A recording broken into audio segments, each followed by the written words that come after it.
Greetings, Whiskey 4 Romeo Juliet Zulu, Chris Pritchard, Whiskey 4 Romeo Juliet Zulu. I'm here to make a series of videos for people who want to get into CW or Morse code. This is just for novices because I'm a novice myself. As a caveat, let me state that I have only been working in Morse code for 30 days. And as they say, you don't know what you don't know. And when I decided I was going to do this, I said, okay, what do I need to do? So I started my amateur radio experience in August of 2024. I got my extra license. I'm involved with Aries, my local radio club. I said, okay, I like to do this, I like to do that. There's so many things to do. And one day I was at Parks on the Air and I watched a guy do Morse code with a paddle, and he showed me the paddle. It was all Greek to me. It looked kind of impossible, but I said, okay, I should learn Morse code. It would be something fun, something expand my toolkit. So, you say, okay, I'm going to learn that one day. And, sometimes one day never comes if you don't get up and say, okay, today's the day I'm going to do it. So one day, about 30 days ago, I said, okay, I'm going to learn Morse code. I'm going to do it. So I started watching videos, and I bought some books. That was the day I knew I was going to learn. When I bought the book, I sent it to the AARL for their Morse code book. And it was good. It's good, but you need a lot of help here. It's not all in one book or one course or one video. So you need help from people in your radio club. And so I bought another book. This is by Ed Tobias, KR3E, called Dits and Das. It's a fantastic book. A lot of little tidbits in here that are not in the AARL book. So this was a very helpful book. If you're just getting started, I recommend getting this book. I went on eBay, picked up this book, a few others. Here's one from the Army, 1957. I like paper. I'm old-fashioned. I like to write things down. I've got a little notebook, and as I was working on code, I would write down where I was and different ideas. And as I said, you don't know what you don't know, and so what do you do first? So I assumed, like everybody else, I have to go out and get a key. So I went to my club members, and I said, anybody got a key? And the guy said, yeah, I got a key. And he gave me a vibroplex bug. What turned out that the bug is very hard. And when he gave it to me, he said, oh, it's really hard. You're going to have to fix it up. It needs a screw, and it'll be hard. It needs a weight. And so I just put that on the shelf for later. I did some research, and I decided to buy the paddles. I was going to buy the straight key, and the member gave me this for $5. He said, I got the straight key. But it seemed to me that the paddles were the way to go, the iambic paddles. Although to you it might seem difficult, to me it seemed difficult. It seemed like something impossible. But I watched several videos on it, and I began to understand how it worked. And this is a set of paddles. I'm going to talk about different things in different videos. And in this paddle, you simply press this one side here, paddle for dit, this for da, dit, da. You can squeeze them together to make the different letters. You understand the combinations. So I got the paddles. Now I'm ready to go. I started some of these courses online, and I started to learn one letter at a time.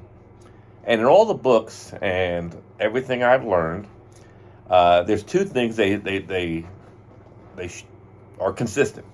One is use dits and das. Don't say dashes and dots. It's dits and das. So, for instance, we're going to do C in a minute. C is da-dit, da-dit. And what you'll do is internalize that group of sounds to mean the letter C. You won't have to think or go to any chart. You'll think da-dit, da-dit. And when I say C, I'm not thinking da-dit, da-dit. When I say C, I just go, and my mind automatically knows this is a C. Particularly with the paddle, which makes it so much easier. It's supposed to, the key, I'll talk about that in another video. And the second thing they consistently tell you is to learn at full speed, learn at 20 words per minute. And I said, okay, I listened to this. I don't think I can do 20 words per minute. I will do what they say, but I'm planning on doing it at the 5 to 10 words per minute. I think I can do it at 5 to 10 words. 20 words is impossible. But I learned from my mistakes to learn at full speed. So I want you to take away the idea that you're going to learn at full speed. Start to learn at 20 words per minute And understand that not only do you want to do 20 words per minute, you want to go beyond that. 20 words per minute is the floor. The ceiling is above that. So I'm going to demonstrate to you why the 20 words per minute and how I happen to learn exactly what I didn't know about the speed of learning. So I have an ICOM 7300 here set up with my VibroBlock paddle. The VibroBlock weighs 6 pounds, and since I got a big fat hand with big fat fingers, I thought that I would need every advantage I could get, so I bought the biggest thing I could get. And this is set at 0 power, so I can practice with this. I don't need an external keyer. I learned that in the video. And this is set for 20 words per minute. And I'm going to do, hopefully without mistakes, CQ for you at 20 words per minute. Okay, you hear the two distinct groups of letters there. CQ. Da, did, da, did, da, da, did, da. Okay, so 20 words per minute is all right. That's pretty good. That's very good. So, but I put this up to 25 to see if I could key it and hear it at 25, see how much difficulty it was. And hopefully I won't make any mistakes this time, but here we go. I've been doing it at 25 words per minute for about a week now. Did you hear that? Could you hear that? It was a little faster. It's 20% faster, give or take. And you can actually hear the pattern that makes the symbol. So, but what if you went back to the old days? In the old days of amateur radio, to get your novice license, you had to do at 5 words per minute. You had to do code 5 words per minute. And let's see what CQ sounds like in 5 words per minute. In fact, I can hardly do it on my key, so I'm gonna play it for you on a preset on the radio here. Here we go. CQ at 5 words per minute, 6 words per minute.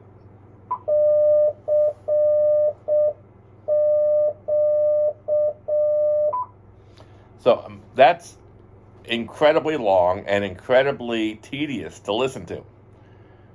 So it's like me talking real slow. That's what this is.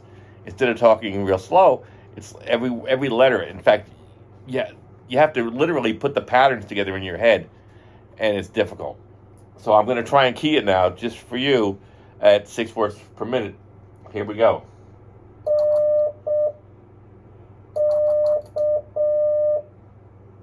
So yeah, okay, here we go.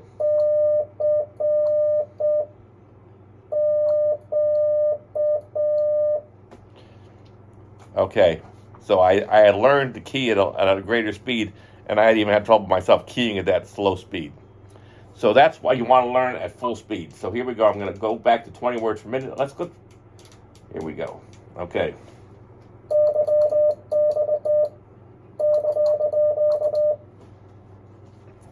Okay, you got that?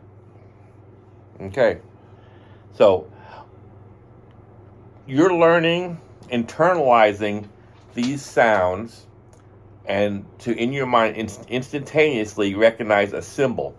You're not counting dots and dis and say, that was 2 and that was 3. And this is, no, when you hear, for instance, U is 2 dots and a did, da, and you hear did, da, you instantaneously know that 1 is U, 1 is V. You're not saying, that was 2, that was 3. No.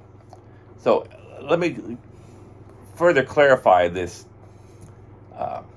So when you learn a language, and my friend learned Spanish, and when he got out of the Spanish class, he knew Spanish words. He knew a lot of Spanish words and knew how to speak Spanish, but he couldn't communicate because people who speak Spanish speak at a different speed than people who have learned Spanish in a book.